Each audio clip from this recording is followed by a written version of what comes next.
Hola, buenos días. Es un placer estar aquí con ustedes. Ya me presentaron, mi nombre es Itzel Morales. Yo soy investigadora en México y tenemos una parcería con Brasil. Entonces hemos estudiado algunas cuestiones en México, en Colombia y en Brasil, sobre todo en la parte de investigación. Pero lo que más me gusta es estar en contacto con el productor porque a veces la investigación que hacemos eh, digamos, hay muchísima investigación, pero esa no llega hacia los productores. Entonces el productor lo que piensa es, a veces está buscando, nosotros decimos el hilo negro cuando ya está inventado y ya hay todo un procedimiento, pero eso no llega justamente al productor y cómo él lo puede aplicar. Entonces, la idea de hacer este conversatorio es indicarles las cosas que nosotros estamos haciendo, la bibliografía que hemos revisado, por qué hay ciertas aplicaciones y que ustedes hagan preguntas un poquito ya más prácticas y justamente discutir por qué es importante la fermentación y por qué es importante el secado. Entonces, bueno, eh, tenemos el contenido es la introducción, vamos a tener el tema de fermentación, posteriormente el del secado y qué es lo que viene para el café. Entonces, en la parte de lo que viene para el café, en todo pueden sacar fotos y no va a haber ningún problema. Solo en lo que viene para el café vamos a presentar algunos resultados que no han sido publicados, entonces ahí les vamos a indicar donde no puedan, digamos, sobre todo fotografiar algunas cosas porque no se pueden publicar, están en proceso de publicación, entonces ahí les daremos una indicación. Pero, entonces quiero empezar con la introducción. Eh, Cuando nosotros hablamos de calidad, decimos que es un proceso que va ligado. Entonces, la calidad no puede ser solo un eslabón de la cadena en el café. Es un proceso que va ligado desde la genética, el ambiente, la cosecha, la poscosecha, y todo esto en conjunto nos va a dar la calidad. No podemos decir que solo es la variedad, o solo es el manejo agronómico, o solo es la fermentación, o solo es el secado. Entonces, es un conjunto de prácticas que tenemos y que vamos a realizar, ¿sí? Eso es lo que nos va a dar la calidad. Pero también la calidad va a estar determinada por quienes nos compran ese café, porque tal vez para unos lo que vendamos no es calidad, pero nosotros podemos tener un registro de lo que hicimos como calidad, para demostrar que lo que tenemos como producto es calidad. Entonces, quiero indicarles cada uno de los eslabones y por qué son importantes como introducción. Y quiero hablar de algo muy importante en el café, que son los genotipos. Cuando hablamos de genotipo nos referimos principalmente a las especies, en este caso son la especie de café o cofia, y tenemos dos más conocidas en el mundo, que es la arábica y la canéfora. Esas son las principales, pero tenemos más de 125 especies de café todavía por explorar. Entonces, tenemos, digamos, una gran diversidad genética. Y quiero enfocarme también en lo que nosotros usamos actualmente, que son las variedades. Las variedades son subdivisiones dentro de una especie y que exhiben diferentes morfologías, y estas pueden ser resultados de adaptaciones locales. Entonces, a las variedades las podemos identificar como típicas. Los típicas son una variedad, los borbones también son una variedad porque mutaron en un cierto lugar y adaptaron esas características ambientales. El geisha también, porque viene del linaje de Etiopía, pero mutó con ciertas características, entonces a esa se le va a considerar variedad. Otro de los aspectos en el genotipo son los cultivares. Los cultivares, en eso a veces tenemos como no sabemos cuándo es variedad, cuándo es cultivar. El cultivar son los que se han manipulado genéticamente por el hombre para dar ciertas o tener ciertas características adaptables o porque necesitamos ciertas cuestiones específicas como resistencia a plagas, como mayor productividad o, por ejemplo, resistencia a sequías, a nemátodos, etcétera. Entonces, los cultivares están hechos o creados por el hombre a través de la manipulación, digamos, genética para ciertos fines, ya sea comerciales, de calidad, de resistencia a plagas y enfermedades. Dentro de estos cultivares podemos encontrar, creo que aquí en las fincas que recorrí son los pacamara, ¿sí? Que esos son del Salvador y que son una característica, tienen características específicas, ¿no? Los catuai, que fueron desarrollados en Brasil y tienen una gran variedad de catuais resistentes y adaptados a ciertos climas y a ciertas condiciones de nutrición, y también se crearon para ser productivos, altamente productivos. Y el arara, que a lo mejor ya muchos han escuchado, que es una variedad que se ha creado por las sequías en Brasil, y lo que se busca es tener una buena calidad de taza, una alta resistencia a ciertas plagas y enfermedades, resistencia a sequías y eso, tener mucha productividad porque es de porte bajo. Entonces necesitamos, digamos, en estos cultivares identificar por qué son cultivares y por qué son variedades, que a lo mejor eso es algo que algunos sí teníamos claro, pero mucha gente que está empezando en el café, no. Entonces, son importantes los genotipos porque estos se van a adaptar al ambiente donde nosotros los sembremos, digamos. ¿Por qué el ambiente es importante?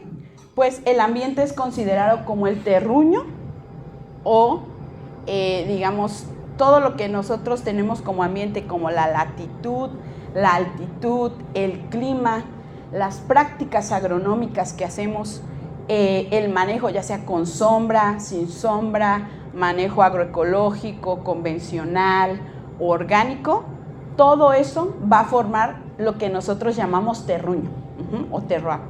Entonces, esto es muy importante porque nuestras plantas, los cafetales que tengamos o las plantas que designemos a ciertas áreas, se van a expresar mejor o van a tener ciertas dificultades. Entonces, el ambiente va a ser muy importante para la calidad, porque si nosotros, digamos, no tenemos, puede ser que tengamos algunas variedades o cultivares adaptados a ciertas altitudes que pueden o no ser productivos en ciertas altitudes o que van a sufrir más o van a ser menos productivos dependiendo también de nuestras prácticas agronómicas específicas en donde nos encontremos, ¿sí? Todo eso va a influir. El clima, las condiciones de lluvia, las condiciones de suelo, los nutrientes que tengamos en el suelo ya existentes y disponibles para las plantas o los que nosotros coloquemos para, digamos, nutrirles. Y esto viene relacionado con lo que nosotros llamamos expresión del fenotipo. El fenotipo es la expresión del genotipo, o sea, las variedades o especies o cultivares que son adaptados a una zona específica, eso quiere decir ambiente. Entonces, algo bien típico de Panamá es la expresión del fenotipo geisha. ¿Por qué? Porque es una variedad que se adaptó a las condiciones climáticas de Panamá, de Boquete o de las regiones donde se ha sembrado y ha tenido la mejor expresión de ese fenotipo. Eso quiere decir que da ciertas notas características que el clima le ha ayudado a expresar, porque no es lo mismo tener un geisha de Panamá o un geisha en México o un geisha en Colombia o un geisha en Brasil. Entonces, todas las condiciones climáticas y ambientales han ayudado a desarrollar ese fenotipo. Entonces, por eso es importante tanto el genotipo como el ambiente, porque lo que nos va a ayudar es la expresión de ese fenotipo, que nosotros queremos, y ese se va a expresar con la calidad de los granos, el tamaño de los granos, nos va a ayudar al aroma, a la acidez, a la forma de los granos, y esto nos va a traer calidad o nos va a restar calidad. Entonces, eso es a lo que nosotros llamamos expresión del fenotipo.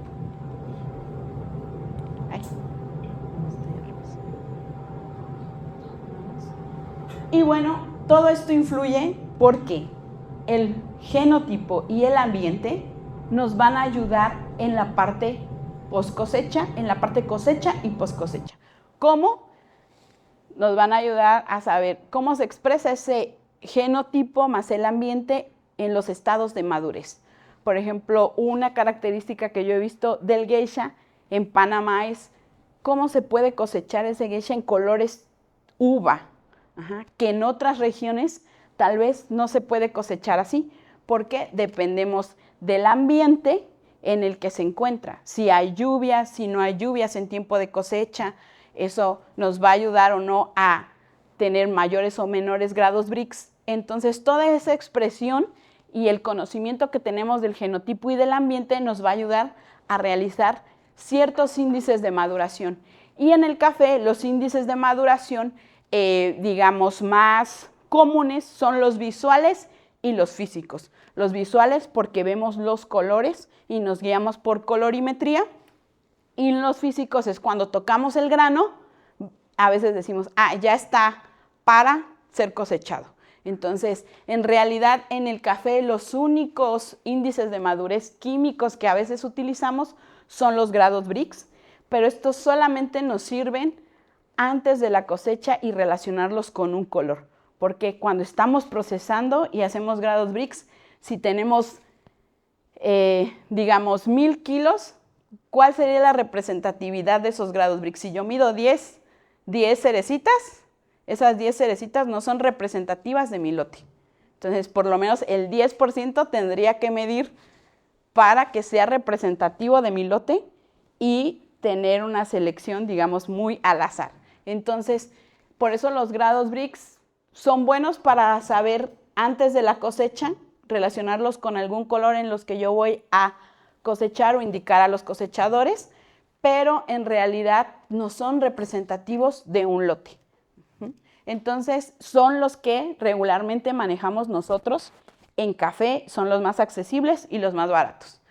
También en los procesos fisiológicos se puede medir lo que son algunas cuestiones como respiración, cantidad de etileno, pero eso requiere equipos más costosos y gente especializada para interpretar esos resultados. Dentro de estos tipos de mediciones también está el espectro infrarrojo, que se está utilizando en cuestiones más experimentales, porque es como una huella digital y nos ayuda a saber de qué región es, a caracterizar compuestos químicos y ciertos compuestos que van a actuar en la fermentación. Solamente que para esos equipos se han utilizado solo a nivel experimental, pero no han bajado hasta el productor porque precisamente necesitamos equipos costosos y cosas especializadas. Entonces, ¿por qué nos guiamos para hacer un buen índice de madurez? Que sea práctico para nosotros productores en campo, y por eso nos guiamos por la colorimetría, por la cuestión física de saber si el grano ya está maduro para cosechar, y lo que necesitamos es que no sea destructivo, porque vamos a utilizar esas cerezas para procesar, si no nos quedamos sin procesamiento, que tenga una relación constante con la calidad, que es lo que la mayoría de los, productores ha visto, ¿no?, en las colorimetrías, por eso se usan mucho, y la vida post cosecha de este producto. Entonces, y bueno, para nosotros la fermentación en café son estos microorganismos que van a descomponer el mucílago sin la necesidad de oxígeno. Por eso nosotros decimos que las fermentaciones, todas las fermentaciones son anaeróbicas. Porque aunque tengamos microorganismos que puedan tener contacto con oxígeno, el microorganismo para fermentar no necesita el oxígeno. Y a eso le llamamos microorganismos facultativos. O sea, que pueden estar en contacto con el oxígeno, pero ellos para hacer la cuestión, o sea, para hacer su tarea de fermentar, no necesitan ese oxígeno. Puede estar presente o no. Y estos microorganismos van a modificar el perfil, el sabor y el aroma del café. Entonces, ¿qué es lo que queremos en el café? Descomponer ese mucílago y que esos compuestos sean, digamos, simplificarlos, porque, por ejemplo, los compuestos de azúcares no podrían penetrar al café ya que son muy grandes. Entonces necesitamos compuestos más simples que puedan entrar en el café y modificar estas cuestiones de aroma y perfiles sensoriales en nuestro grano. Entonces, aquí quiero hacer una pequeña aclaración de que la fermentación siempre se va a realizar en frutos de café recién cosechados, ya sean despulpados o frutos enteros. La fermentación siempre va a ser con granos frescos. Y es lo que decía, todas las fermentaciones son anaeróbicas. ¿Por qué? Porque los microorganismos que involucran esa fermentación van a tener rutas metabólicas adaptadas para funcionar sin oxígeno, aunque tengan contacto con el oxígeno. Ahorita vamos a ver por qué hay diferencia que tengan o no tengan contacto. Y entonces los métodos para fermentar, vamos a hacer que estos métodos los vamos a adaptar dependiendo de nuestro genotipo y de nuestro ambiente, o sea, la expresión de nuestro fenotipo. Esto, ahora vamos a ver qué tipos de metodologías hay para fermentar, qué tipos de fermentaciones existen. Y los cafés infusionados, que es una duda que siempre tienen en los seminarios, para mí los cafés infusionados son cafés ya procesados, ya los tenemos en verde, y esos cafés van a ser infusionados al momento de guardarlos o en la hora después del tostado. ¿Por qué? Porque si nosotros, digamos, en la fermentación con frutas no se pueden considerar como infusionados, son fermentados, que lo que sucede es que ahí pueden tener contaminación cruzada porque no sabemos qué microorganismos trae la fruta que estamos teniendo. Por ejemplo, en fresas tienen un alto riesgo de tener E. coli, ¿sí? Dependiendo de dónde sacamos esas fresas. Y también otros frutos. Entonces, si hacemos la fermentación con frutos, eso sigue siendo fermentación, pero podemos tener riesgo de contaminación cruzada.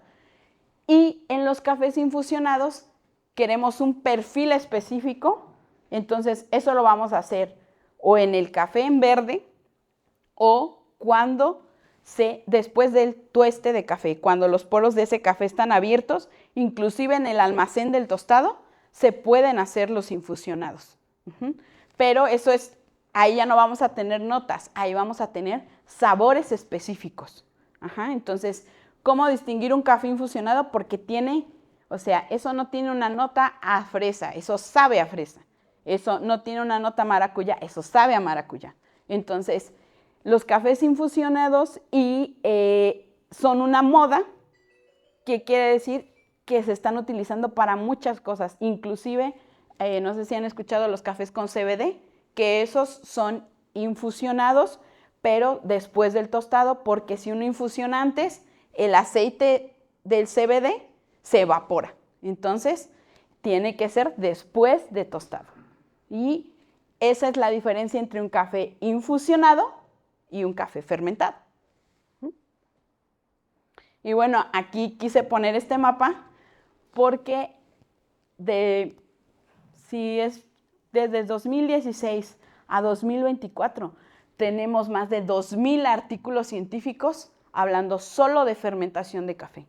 Entonces, tenemos una bibliografía enorme y se han estudiado microorganismos específicos, bacterias, levaduras, tipos de fermentaciones. Entonces, todo eso ya está muy estudiado. ¿Qué sucede? Que eso no llega directamente a los productores. Y a veces seguimos insistiendo en cosas que ya se probaron que no son tan benéficas para el café. Entonces, la idea es traer una revisión con ustedes de ciertas técnicas que ya existen y que ya se han clasificado y cómo sirven para la fermentación del café. Entonces, estos autores nos hablan de algunos tipos de fermentación, principalmente la fermentación con cafés pueden ser naturales o pueden ser despulpados y las combinaciones que existen, tanto en procesos de fermentación, digamos, abiertos, fermentaciones en condiciones completamente anaeróbicas, fermentaciones autoinducidas, fermentaciones sumergidas, sólidas, con cultivos iniciadores o fermentaciones espontáneas. Entonces podemos tener una gran cantidad de variables y variaciones en la fermentación. Y yo les voy a hablar cómo considero esta clasificación, que es primero los procesamientos que nosotros llamamos primarios, que son los más conocidos en café.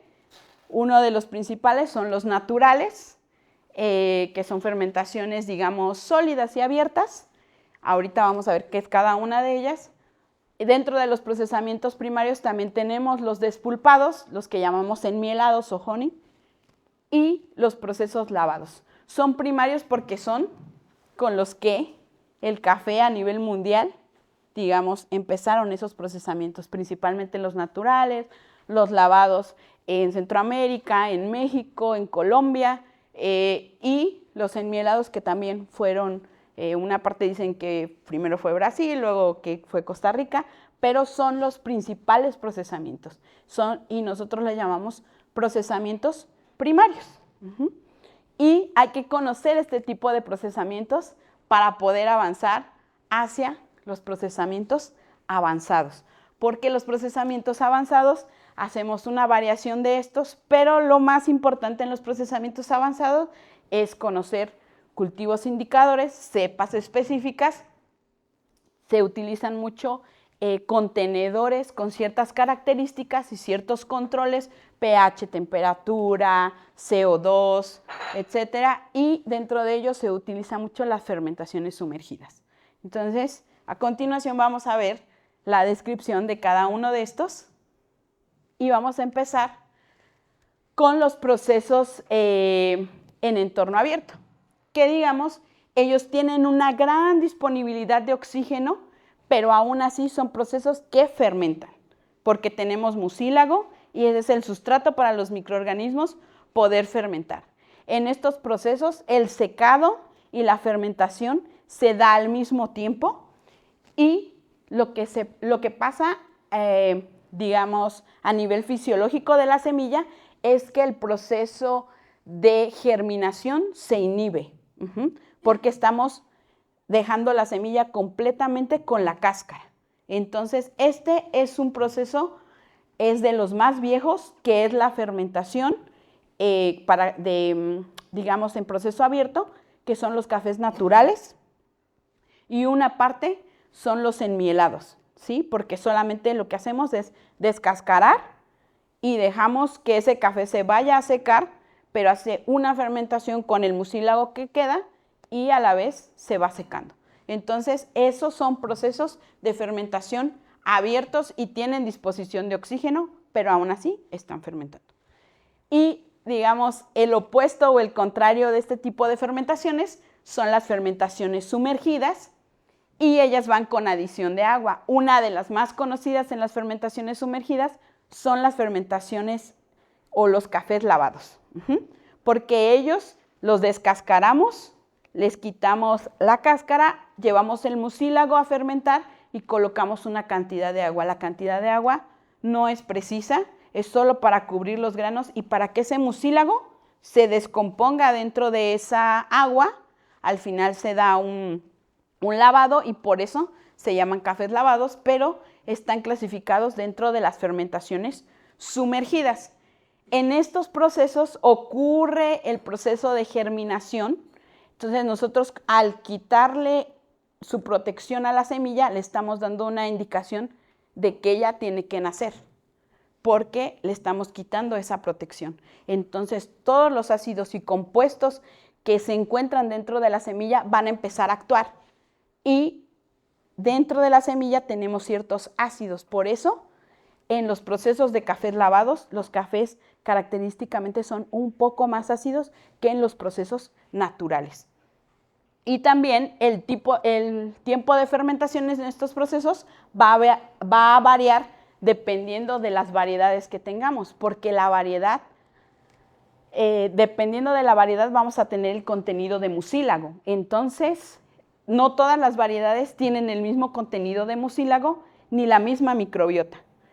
Por eso afecta el perfil sensorial, porque la microbiota y el contenido de mucílago de compuestos péptidos que tienen, entonces eso va a diferenciar ciertas variedades, por eso no todas son iguales y no todas requieren el mismo tiempo de fermentación. Y este tipo de fermentaciones también se puede hacer con cafés naturales, pero algo muy importante que se ha descubierto es que este tipo de fermentaciones no pueden ser superiores a 48 horas. ¿Por qué? Porque vamos a tener enzimas que se forman con el agua y que van a empezar a degradar nuestro café y van a causar notas menos ácidas, nuestro peso molecular de los azúcares que podían, digamos, o que pueden contener los granos van a disminuir. Eso va a hacer que nuestro café sea muy plano, no tenga ese dulzor al final, y también va a crear compuestos fenólicos, que los compuestos fenólicos, altamente fenólicos, van a dar en cata, son un defecto. Entonces, por eso es importante en este tipo de fermentaciones saber que si vamos a hacer fermentaciones sumergidas, no pueden ser mayores a 48 horas. Esto va a depender mucho de la temperatura, pero generalmente en donde se han probado son temperaturas medias, no mayores a 35 grados, entonces ese es como nuestro rango, ¿sí?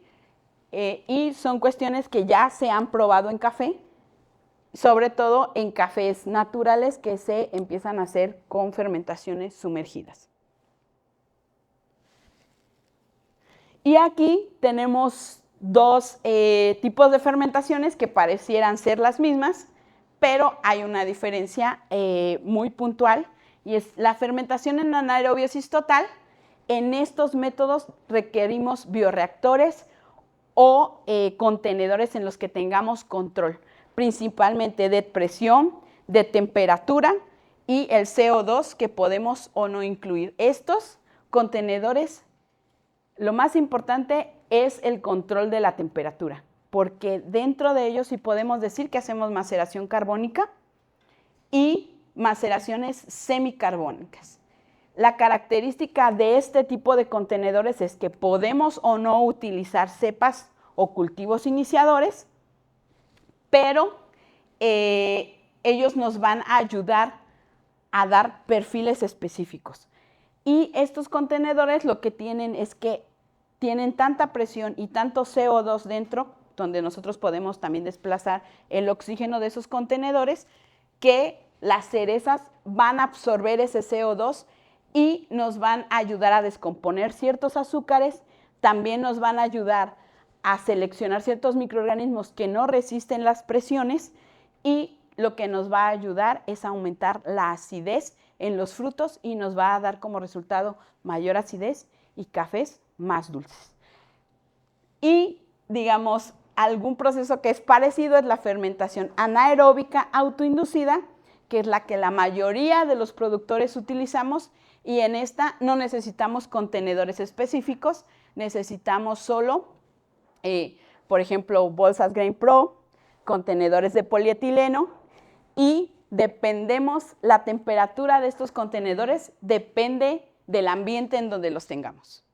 No, en estos contenedores no necesitamos un control de temperatura y regularmente se utilizan los airlock, y en esto se logra utilizamos la microbiota que ya viene en el café, o sea, no añadimos nada, y regularmente esa es la que va a interactuar en la fermentación. Y se llaman también fermentaciones sólidas porque regularmente se mete el café sin agua, ya que son bolsas o son contenedores que, digamos, pueden tener alguna fuga, entonces se prefiere colocar solamente el café sin agua, sólido. Y este tipo de fermentaciones nos va a traer atributos frutales intensos. En este tipo de fermentaciones debemos de tener cuidado con las temperaturas que manejemos en el rango donde estemos fermentando, porque si dejamos muchas horas, entonces eso va a empezar a descomponerse si tenemos temperaturas altas, y si tenemos temperaturas bajas, la fermentación se va a ver más lenta. Entonces la fermentación va a depender mucho de las temperaturas.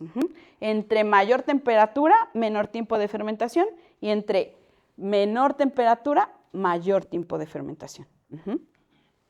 En estos no tenemos rangos, digamos, en los que les pueda decir, aquí ya se empieza a descomponer el café, porque vamos a tener temperaturas, vamos a depender de la temperatura donde lo estemos haciendo.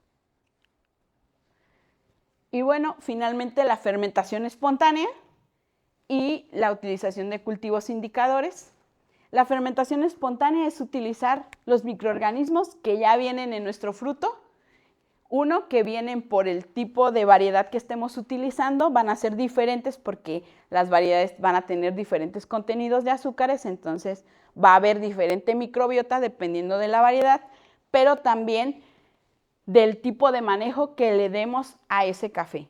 Y si tenemos árboles o si tenemos vegetación, qué tipo de vegetación, qué tipo de clima, esos microorganismos van a depender de ese tipo de clima. Entonces, la fermentación espontánea es la que más utilizamos y es la que nos va a ayudar también a expresar, a dar la expresión del fenotipo. Eso quiere decir que ahí nosotros no estamos direccionando la fermentación a algo que nosotros queremos, sino, o sea, digamos, a creación de sabores específicos, pero sí a que ahí se expresen la variedad que tenemos con el conjunto del ambiente también que le estamos dando.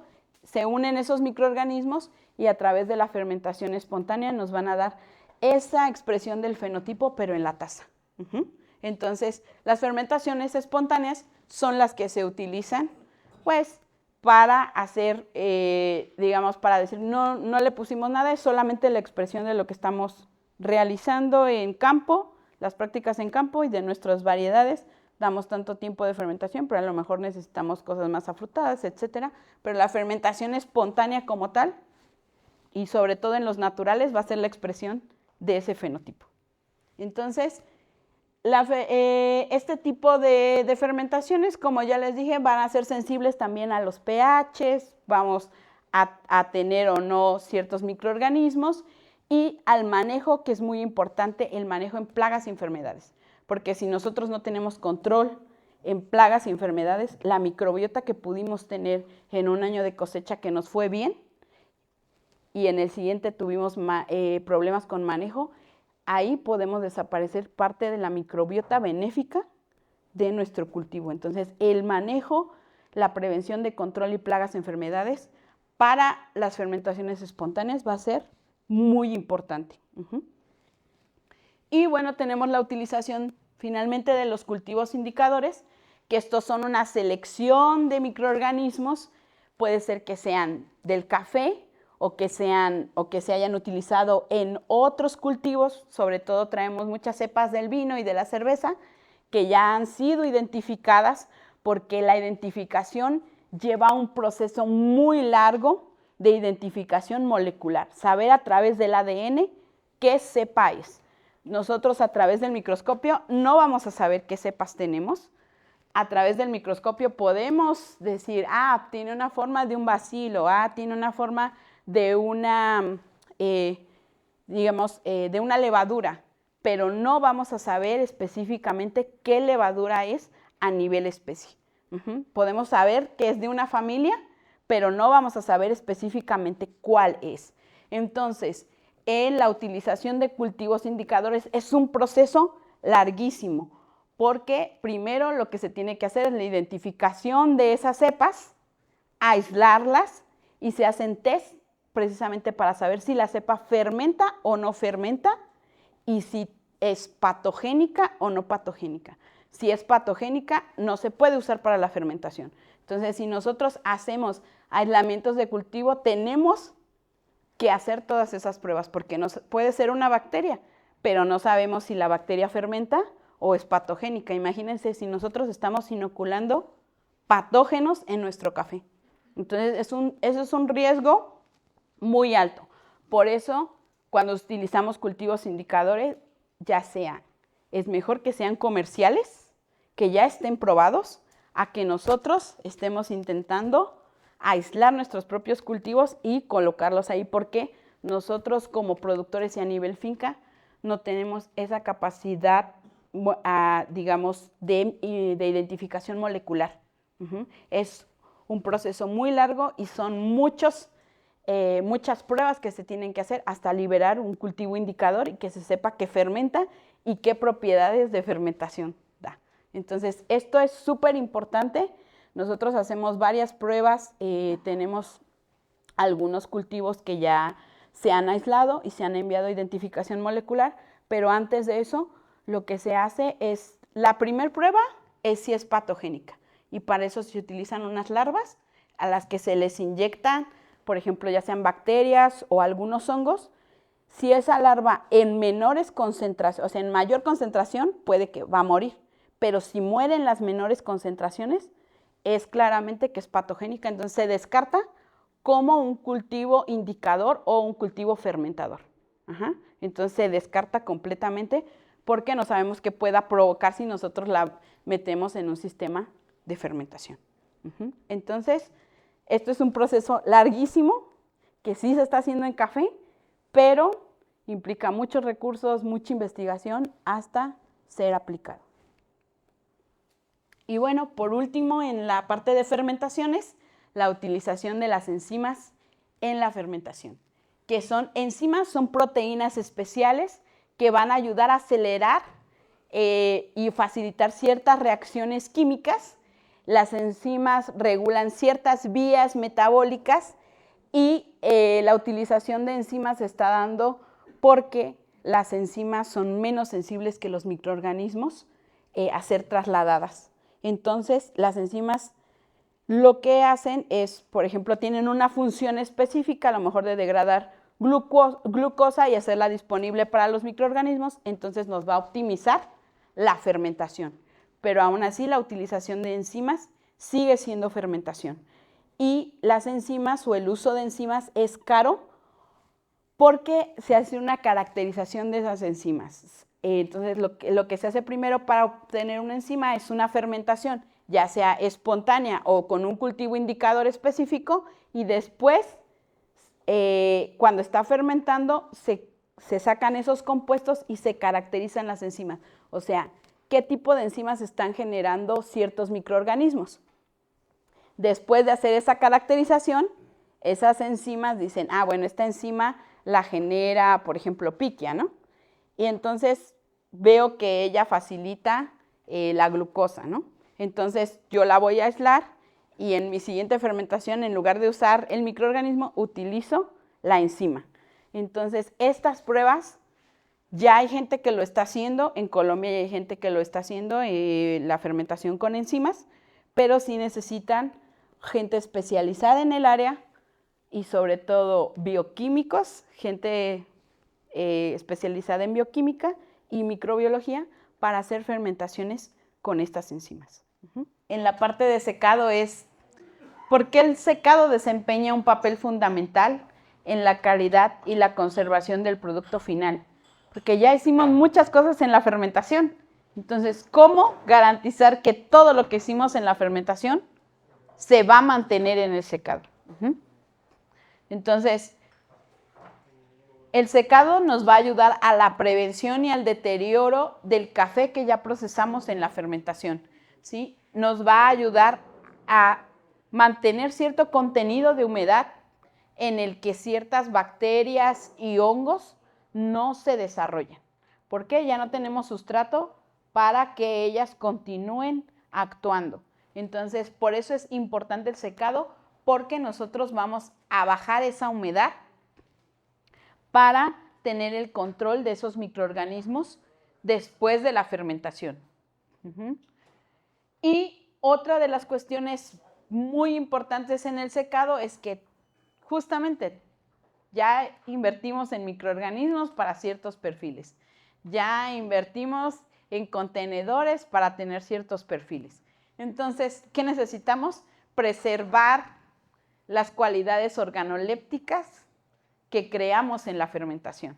Entonces, si nosotros dejamos el secado, o sea, tuvimos todo el control en la fermentación y dejamos el secado, bueno, hay que se seque, le vamos revolviendo, pero lo dejo hasta que quede en 12%. No tengo control, tengo rehumedecimientos, entonces ahí voy a poder tener problemas con ciertos microorganismos y pérdida de esos compuestos que se generaron en la fermentación. Entonces, por eso les decía que la calidad es una cadena, va ligada. Entonces, si nosotros trabajamos tanto en la fermentación, en el secado también lo debemos hacer, porque eso es lo que va a preservar nuestra calidad. Y mucho más es porque si en ese secado podemos perder más compuestos y tenemos mayor riesgo microbiológico. O sea, en la fermentación, como les decía anteriormente, la fermentación es un sistema que los microorganismos van a acidificar el medio, que por ejemplo hongos que pueden causar algunas toxinas, ellos no van a prevalecer dentro de la primera fase de fermentación, pero sí en el secado. O sea, estos hongos que causan micotoxinas o que causan algunos daños en el café, vamos a tener más riesgo en la primera fase del secado. Y en esta, aquí yo les pongo una curva de secado. Hay autores que dicen que hay 5 etapas del secado, hay otros autores que dicen que hay 4, hay otros que hay 3. Entonces yo la quise resumir solamente en 3 fases.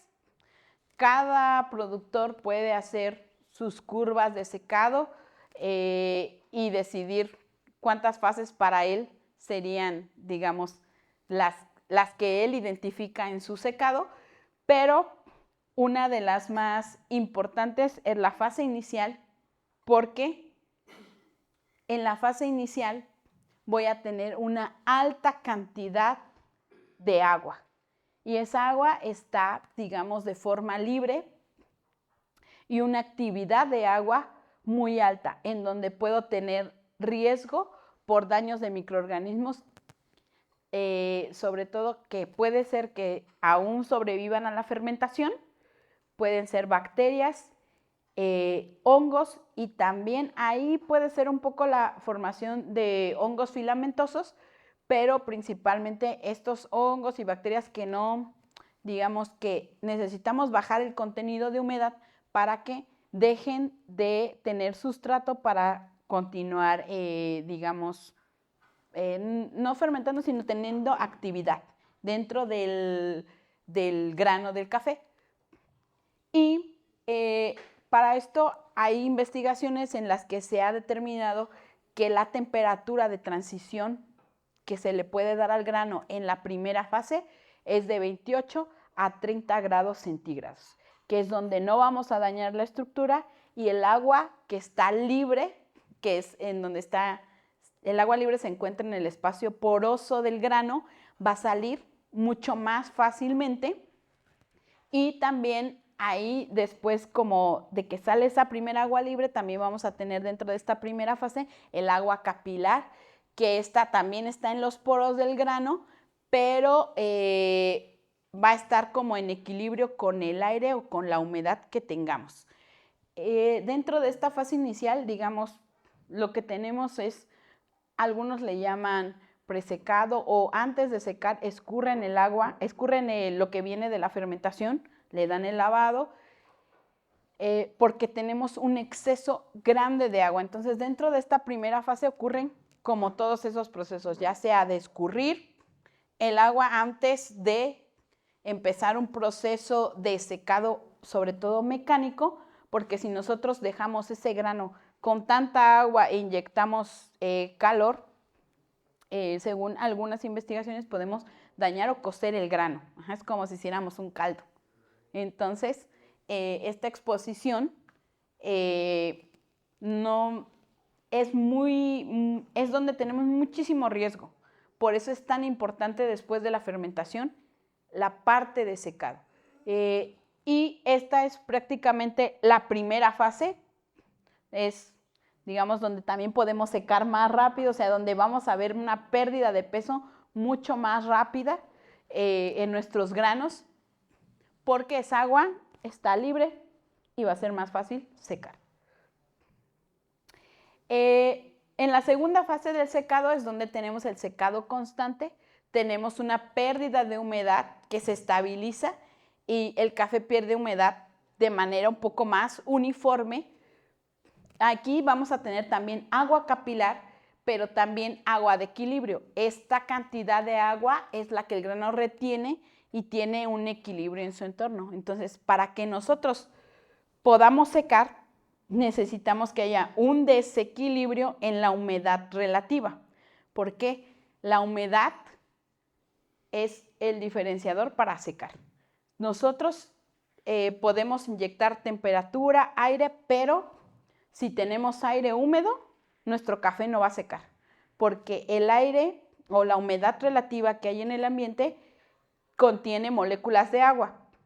Lo que necesitamos es que esa humedad baje para que el agua que esté en el grano se transfiera al aire y el aire nos permita secar. El aire, a través de la temperatura, va a evaporar esa agua y nos va a permitir secar. Entonces, en los sistemas de secado, algo muy importante, a veces le damos mucha importancia a la temperatura de secado, pero algo muy importante es la humedad. O sea, la humedad del ambiente en donde nosotros estamos secando. Hay muchos, se han diseñado los secadores, por ejemplo, en México hubo una moda de meter secadores, o sea, tipo invernadero, y uno cuando entraba decían, ya terminó la fermentación, estoy secando. Y uno entraba ahí y era un vapor como un sauna. Y yo les decía, no estás secando, estás cociendo tu grano, porque ahí sigue fermentando y las temperaturas son 50 grados y la humedad relativa así 88, 90.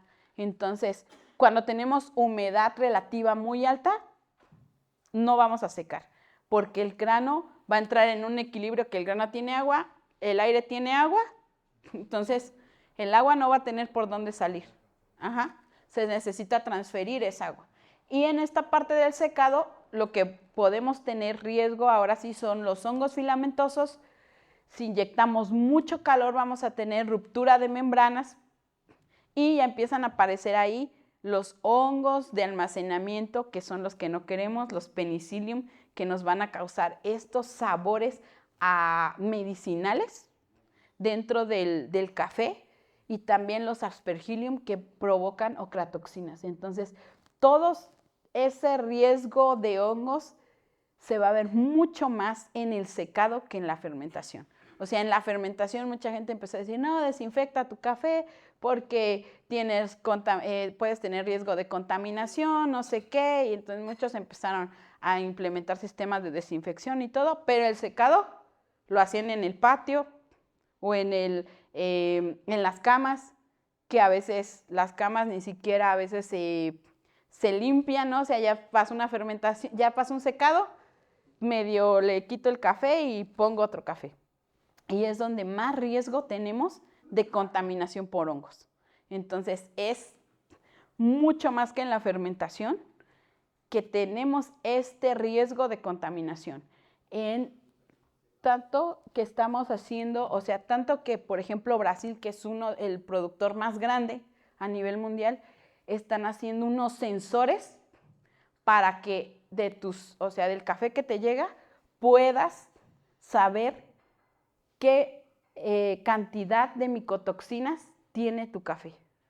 O sea, están desarrollando eso porque el secado es tan importante y donde se desarrolla todo esto, donde tenemos más problemas en la taza, donde están estos famosos fermentados o stinkers, o sea, los defectos vienen más por el secado, inclusive mucho más que por la fermentación.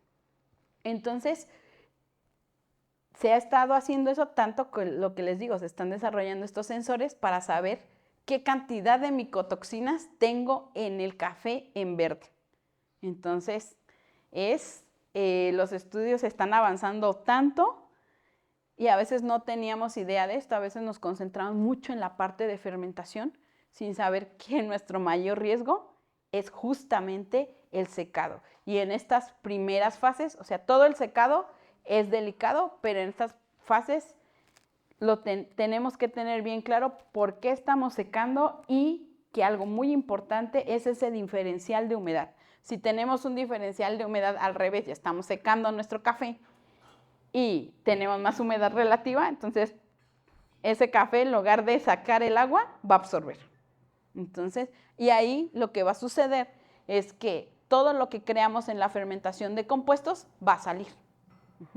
Entonces, la actividad de agua en esta fase está entre 0.76 y 65, que digamos ya vamos llegando al aseguramiento o sea, bajando la actividad de agua en estos cafés, y la temperatura de transferencia que se recomiendan son entre 35 y 38 grados. Si tenemos mayor temperatura, también vamos a tener problemas de que el grano se nos va a secar muy rápido y podemos justamente dañar algunas membranas que son fundamentales para que ese grano pueda ser almacenado y pueda tener mayor tiempo de vida.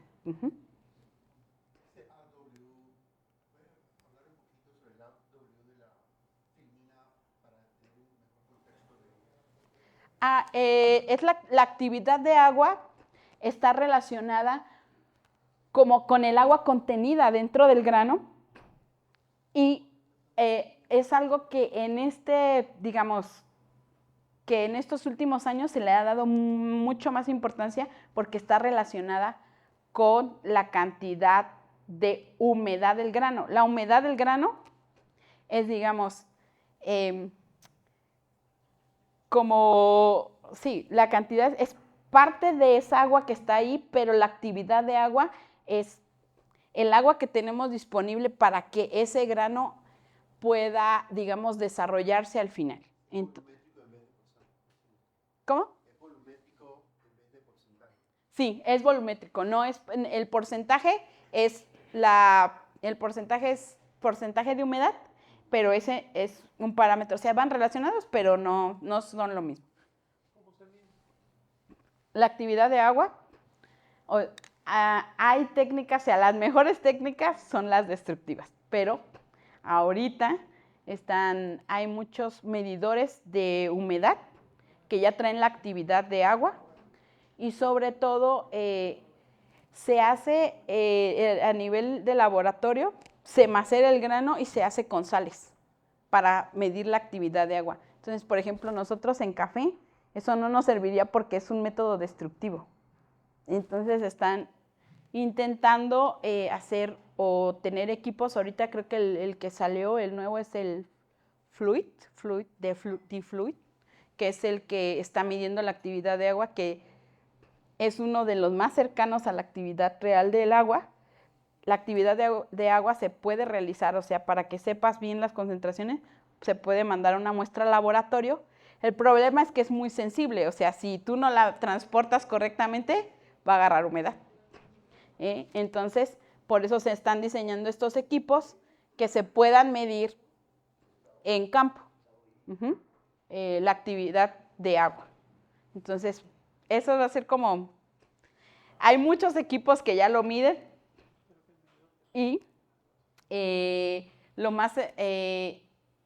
tenemos que buscar así, según las condiciones bibliográficas, no tengo ahorita ninguna referencia en la que diga este es el mejor o este es el más cercano.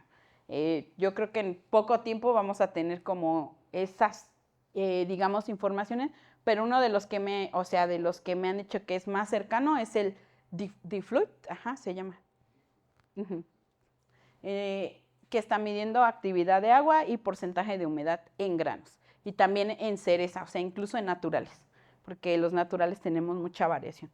Pero es uno de los que, pues, me han dicho que está bien. Yo lo he probado, pero no he hecho una comparación en laboratorio para saber exactamente si es muy, muy cercano. Y bueno, esta es la última fase de secado, que es donde vamos a tener ya esta agua que teníamos en el café, el agua libre, el agua gravitacional y el agua en equilibrio, ya no la tenemos, entonces va a ser más difícil secar. ¿Por qué? Porque esta agua que tenemos todavía en el grano está fuertemente unida y está vinculada químicamente a componentes del grano. ¿Y qué pasa si nosotros damos o tenemos mayores temperaturas? Para que esto seque, debemos de tener un diferencial también de humedad, pero va a ser más grande porque rápidamente el grano va a entrar en equilibrio con la temperatura, digamos, la humedad relativa del ambiente y no vamos a poder secar.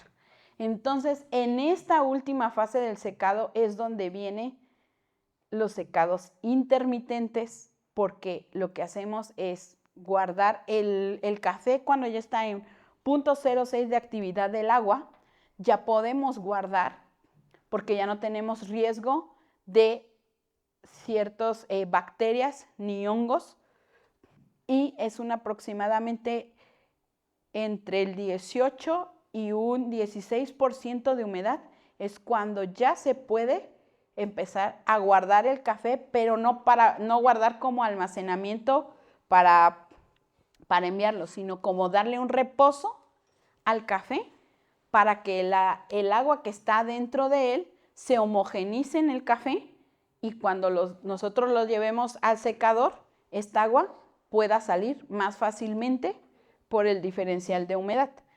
Y esto es muy riesgoso también porque si en el almacén donde llevamos ese café a reposo no tenemos condiciones de temperatura y de humedad relativa, ahí lo que vamos a hacer, si nuestra humedad está más alta, lo que va a hacer es que el grano va a absorber la humedad.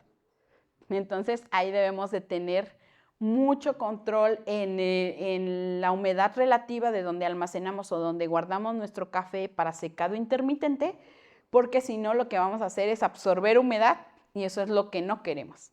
Entonces, una forma súper fácil para saber primero es colocar nuestros monitores, un termohigrómetro, en donde estamos almacenando. O sea, eso nos va a dar los picos de temperaturas medias, o sea, máximas, mínimas y humedades relativas. Y de ahí nosotros ya tenemos información para tomar ciertas decisiones. Entonces, eso es lo primero que debemos hacer como productores, como gente que trabaja con café y almacena, tener datos. Si no, esta etapa comienza a los 18% de humedad.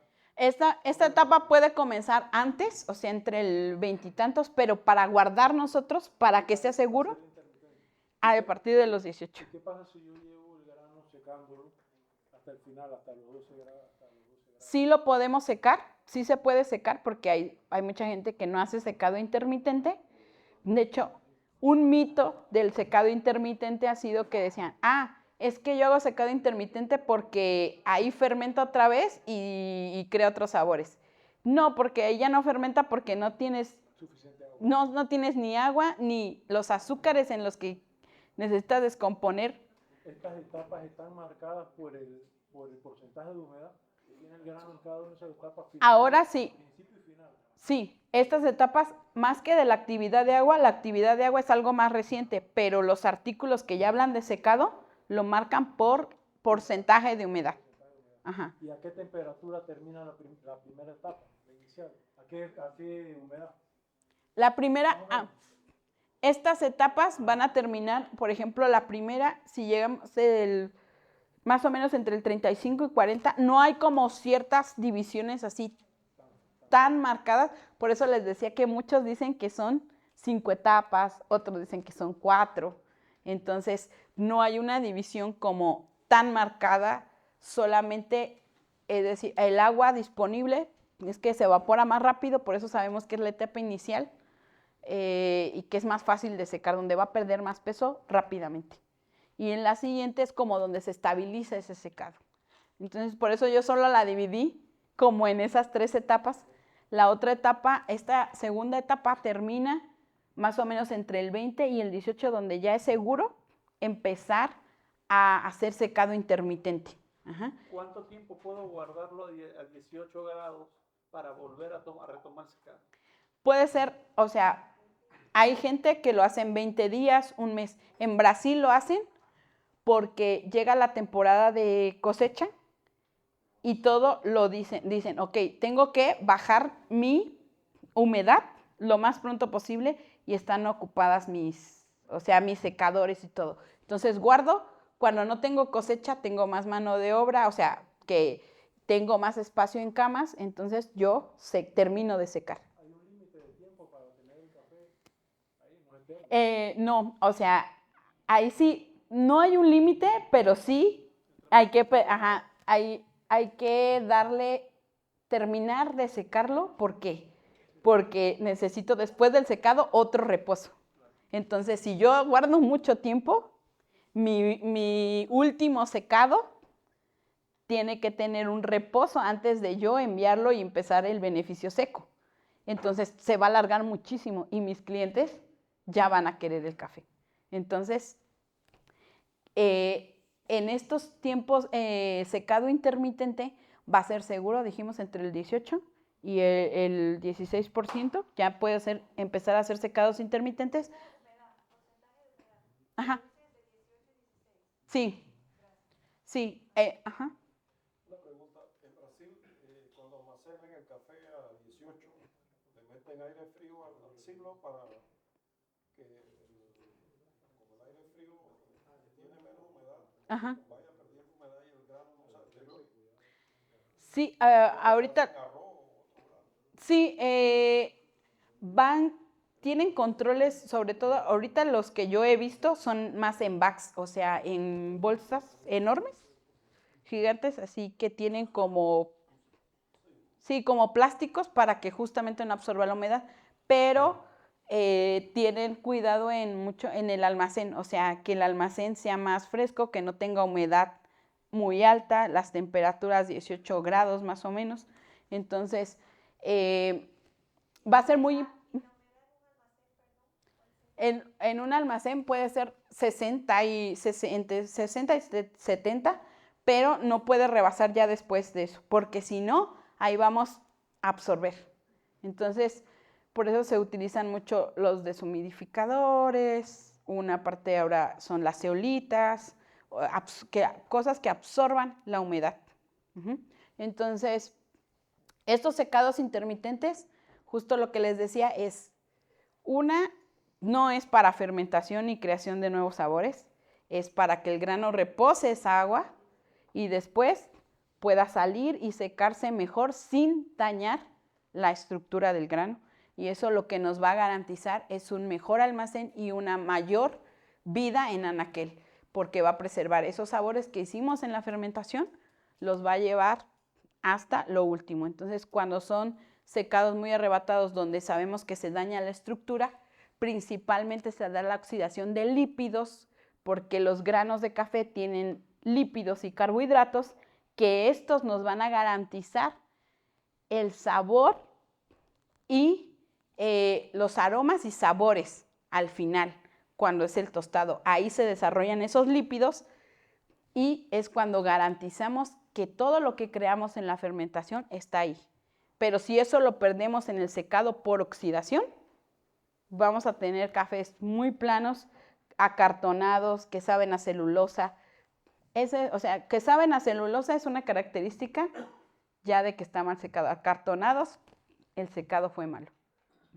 Entonces, es importantísimo el secado, garantizar el secado por esto, por la oxidación de lípidos. Todo lo que creamos en el café, si dañamos la estructura y tenemos oxidación de lípidos, nuestro café puede ser cualquier variedad, la mejor, y todo lo que hicimos en campo ahí se va a perder. Entonces, es muy importante el proceso de secado. Ajá. Ah, ok.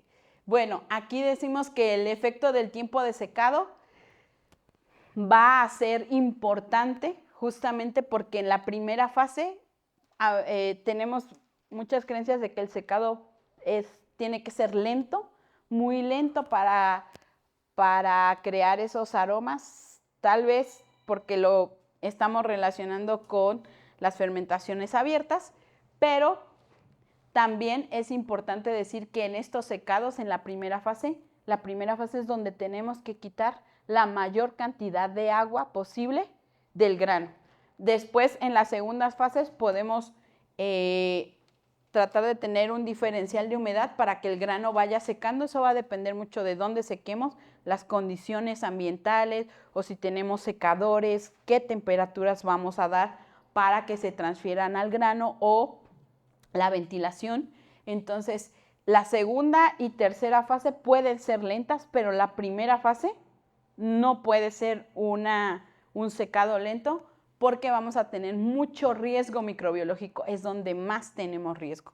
Y con el tiempo de secado vamos a garantizar esto que ya creamos en la fermentación, los aspectos físico-químicos y microbiológicos.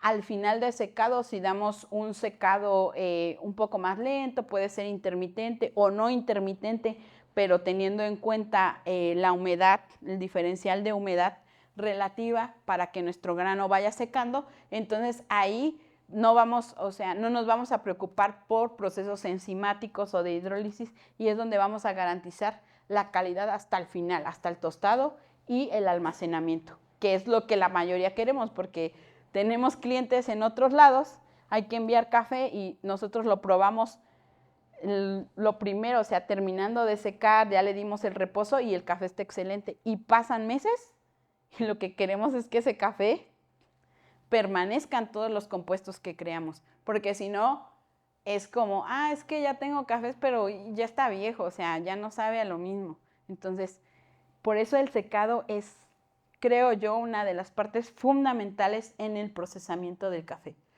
Y aquí es lo que les decía, los lípidos, esa preservación de lípidos en el café va a ser muy importante porque aparte dentro de los lípidos tenemos unos compuestos que son los diterpenos, que es el cafestol y el cafeol, que son los que se utilizan y son importantes para la salud. Y también tenemos los ácidos clorogénicos, las trigonelinas, todo eso. Si se perdió en el secado, nuestro café, o sea, el café tiene muchas propiedades a la salud y medicinales. Eso es lo que se ha descubierto justamente en los tuestes medios y si nosotros no preservamos eso desde el secado, o sea, ni siquiera podemos decir que puede tener estos compuestos al final. Por eso es muy importante todo el sistema que utilicemos de secado, las curvas de secado, saber adaptar todo eso a nuestros sistemas, ya sean invernaderos, ya sean camas o secadores mecánicos. Y bueno, aquí yo les presento, aquí ya no saben. Algunos tipos de secado, algunos secadores estáticos, las camas que son las más utilizadas y cada vez se está buscando mayor control con los secadores estáticos, la digamos inyección de aire, las temperaturas de ese aire, la humedad relativa para el diferencial, los secadores más clásicos, los deshumidificadores que están siendo muy utilizados, deshumidificadores digamos al vacío y sin ser al vacío, que también almacenan esa agua que está desprendiendo el grano. Son muy importantes porque ellos preservan esa calidad y en esos no se hace secado intermitente, porque el secado es más homogéneo, que entonces no necesitas hacer el secado intermitente.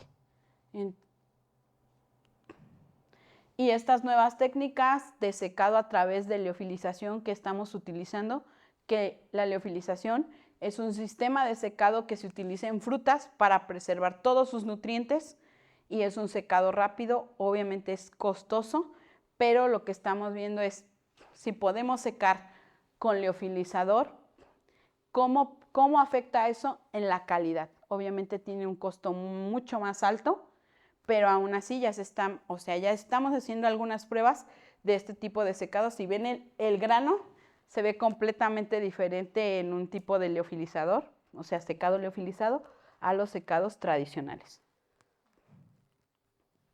Y bueno, aquí es un liofilizador pequeño que utilizamos para algunas muestras, unos liofilizados con cáscara y otros sin cáscara. Obviamente con cáscara cuesta mucho más hacer las curvas.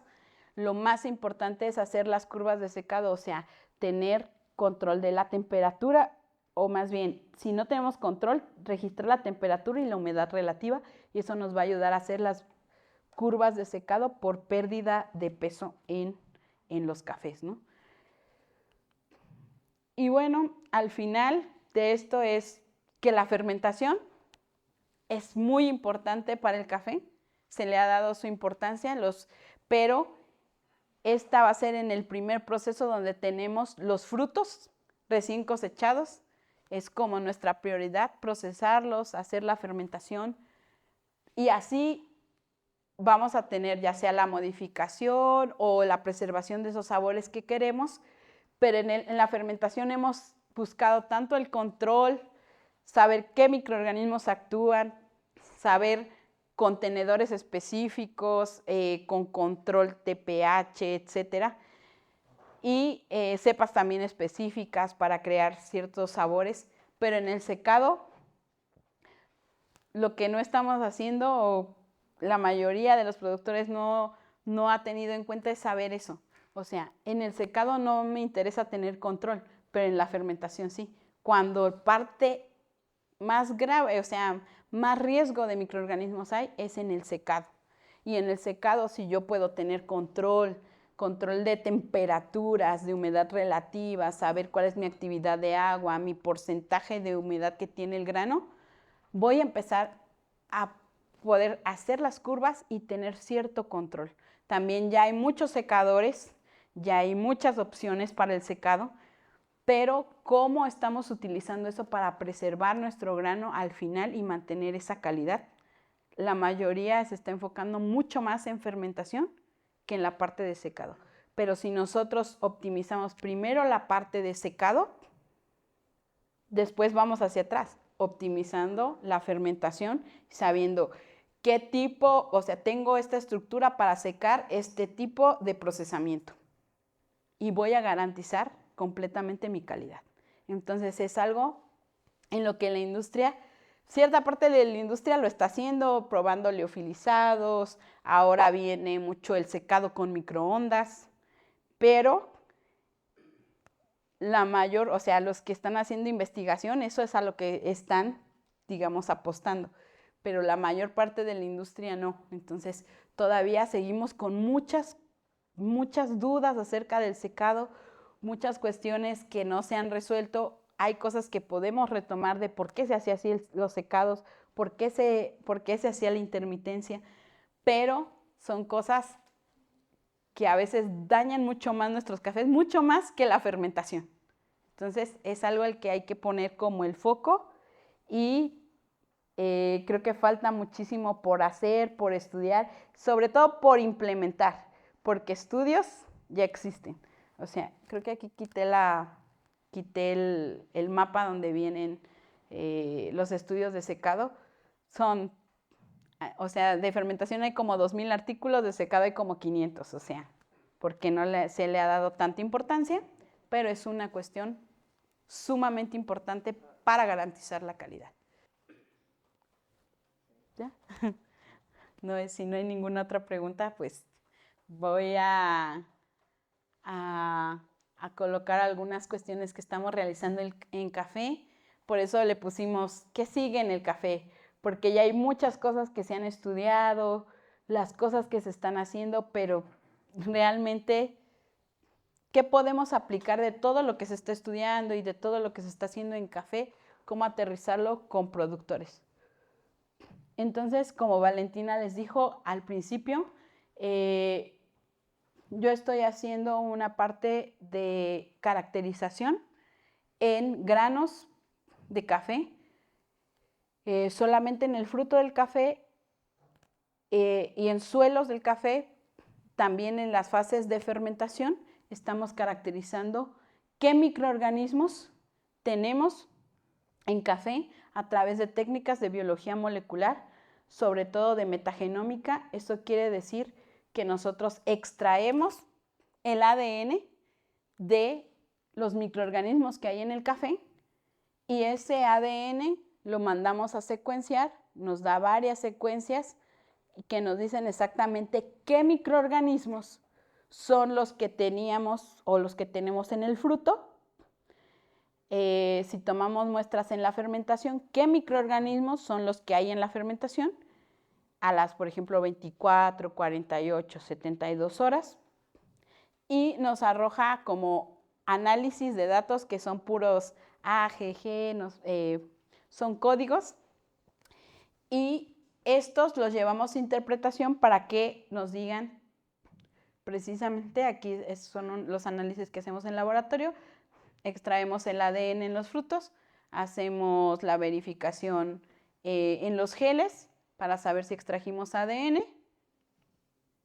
y esto se manda a secuenciar y estos resultados son los que les decía que no pueden como sacar foto porque justamente son resultados que no han sido publicados. Esto es lo que obtenemos nosotros, que es qué bacterias hay en nuestros frutos de café o ya sea en nuestro suelo o durante la fermentación, porque no solo tenemos un microorganismo, tenemos miles de microorganismos. Por ejemplo, aquí tenemos 457,000 familias de bacterias y de estas cada una tiene una función y aquí nos sale el porcentaje en las que lo tenemos. ¿Y esto es para qué? Para tener una caracterización, ya sea de nuestros frutos, de nuestro suelo o de los momentos en los que estamos fermentando. Y en los momentos en los que estamos fermentando, lo que hacemos es tomar muestras, por ejemplo, las 24 horas, las secamos, las llevamos a catación y vemos, bueno, en este momento tenía tantas familias y actuaron así y mi perfil dio esto. Entonces, eso es lo que estamos haciendo a través de la caracterización metagenómica. La metagenómica es caracterizar muchas familias al mismo tiempo. Esas son técnicas que se utilizan justamente en la biomedicina y también en la cuestión de, por ejemplo, muestras ambientales para saber todos los microorganismos que existen, inclusive virus, hongos, etcétera. Y estos son los trabajos que estamos haciendo. Aquí comparamos, no se alcanza a ver, pero comparamos dos fincas, una con manejo orgánico y una con manejo convencional. Y lo que pudimos descubrir era la metagenómica nos ayuda a predecir. Es decir, puede ser que tengamos, en este caso, aquí aparece un hongo que es el que causa antracnosis, pero en ese año que hicimos el muestreo no se expresó. Pero está en el cultivo convencional, está disparadísimo en nuestras muestras. Eso quiere decir que cualquier cambio climatológico va a hacer que la antracnosis se manifieste en ese cultivo. ¿Y qué hacemos nosotros con la metagenómica? Es una predicción para tomar precauciones para el manejo de esos cafetales para el siguiente año. O sea, eso ya nosotros que tenemos las muestras le decimos al productor, ¿sabes qué? Tienes este hongo, tienes roya esta cepa, tienes estos patógenos, entonces vas a actuar así, antes de que se manifieste.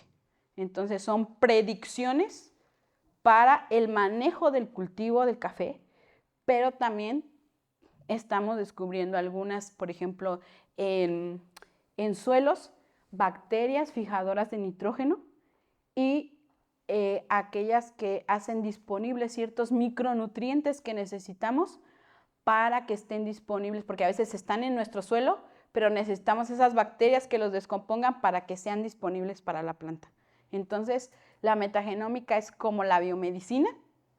Vamos a predecir ciertas cuestiones en el manejo del cultivo, pero también estamos utilizando aquí, este es un estudio que ya se hizo con frutos y suelos en cafés arábicas y canéforas. Las familias, por ejemplo, los que tenemos muchos son actinomicetos, que pueden ser algunas bacterias que son fijadoras de nitrógeno.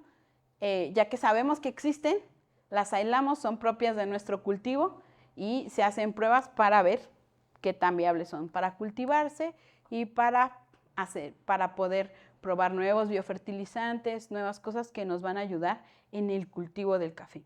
Esto es algo que se ha estado trabajando mucho, son muestras de Brasil, de México, lo estamos trabajando por variedades, por altitudes, porque dependiendo de la variedad va a ser los microorganismos que encontremos y también la altitud.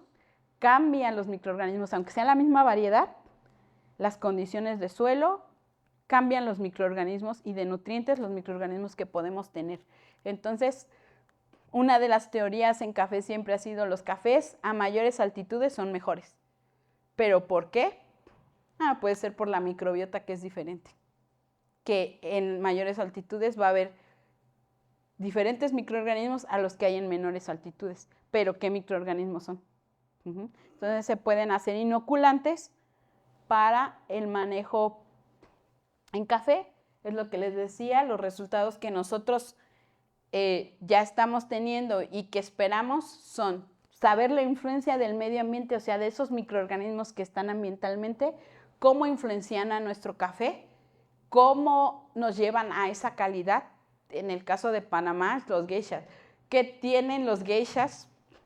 O sea, ¿qué microorganismos tienen los geishas de Panamá y por qué su característica es esa? Sabiendo los microorganismos que hay en estas regiones productoras y conservando y preservando esos microorganismos. Otra es los nuevos productos inoculantes que nos pueden ayudar a crear nuevos biofertilizantes o al manejo en el cultivo, y la reducción de agroquímicos, ¿no? Porque si yo tengo cepas que ahora mismo están probando algunas cepas que ya están aisladas, por ejemplo, de hongos del café, que se sabía que existían, pero las están probando en plagas de café para ver si son hongos entomopatógenos que ya, o sea, ya están en nuestro café, solamente hay que probarlo en ciertas plagas. O por qué algunas variedades han tenido esa resistencia, aunque no ha sido creada, a ciertas plagas y enfermedades, porque tienen ciertos microorganismos que son resistentes. Entonces se puede reducir el manejo de agroquímicos. Y todo esto que queremos hacer es la optimización del proceso, de los procesos en café. Ser más rentables, saber por qué tenemos calidad y la caracterización de nuestros microorganismos a nivel finca, ya sea suelo, variedades, nos va a ayudar a tener como eso registrado. Porque hay microorganismos que, por ejemplo, ahorita la Unión Europea no va a comprar café si fue en zonas deforestadas. Entonces, hay microorganismos que solo están en las zonas con ciertos, digamos, árboles que son endémicos y son solo de esa región. Entonces, ¿cómo tú puedes decir que no deforestaste? Pues tengo mi caracterización microbiológica, que esos organismos son endémicos de ahí. Entonces, esa es una validación de lo que estamos haciendo. Y bueno, aquí no sé si quieres hablar tú. Los proyectos que tenemos en Panamá con Alianza de Cafelier, con mi equipo de investigación, es pues la parte de asesoría en sistemas de secado, lo que decíamos de deshumidificadores, estamos haciendo pruebas con liofilización. Obviamente la liofilización no es como algo tan económico y está siendo estudiado, pero los deshumidificadores ya han sido probados y lo que queremos son hacer pruebas porque hay mucha gente que ya está utilizando aquí los deshumidificadores, cómo están interactuando en el grano, hacer estas pruebas, sobre todo microtomografías, para saber cómo están las estructuras de los granos, que no se, o sea, En otros lados se han hecho, no sé en Panamá si hay algo de eso. Y hacer la caracterización de microorganismos, lo que les decía, tanto de las cerezas como en la parte de fermentaciones, porque a veces decimos, bueno, actuaron las bacterias en la fermentación. ¿Qué bacterias actuaron? No sé. ¿Qué bacterias tengo? ¿Por qué tenía esas bacterias? Es como una validación de lo que estamos haciendo por medio de técnicas de biología molecular, pero lo más interesante es que no se trasladan muestras, sino la idea es hacerlo in situ. Y también en esta parte de biología molecular es la identificación de variedades, que eso es como un problema a nivel Latinoamérica. Tenemos muchísimas variedades y nos dicen, esta es tal variedad. Sí, ¿cómo sé qué es esa variedad? Entonces, regularmente ahorita las muestras se envían al CIRAD, creo que es en Francia, para validar qué variedades tenemos, pero la idea es hacer la secuenciación, metagenómica y entregar los resultados en fincas para saber qué variedades tenemos. Y también esto se puede hacer en suelos, que es lo que les decimos, es la caracterización microbiológica de tu suelo, garantizando que tus prácticas son sustentables y que si tienes esos microorganismos ahí es porque tal vez estás utilizando micorrizas, porque estás utilizando bacterias. Entonces, todo esto es como la idea de los proyectos que tenemos con Panamá. Estos son los contactos. Creo que Valentina va a estar como al pendiente. Ella ya tiene aquí el contacto directo con ustedes. Y bueno, creo que eso sería todo.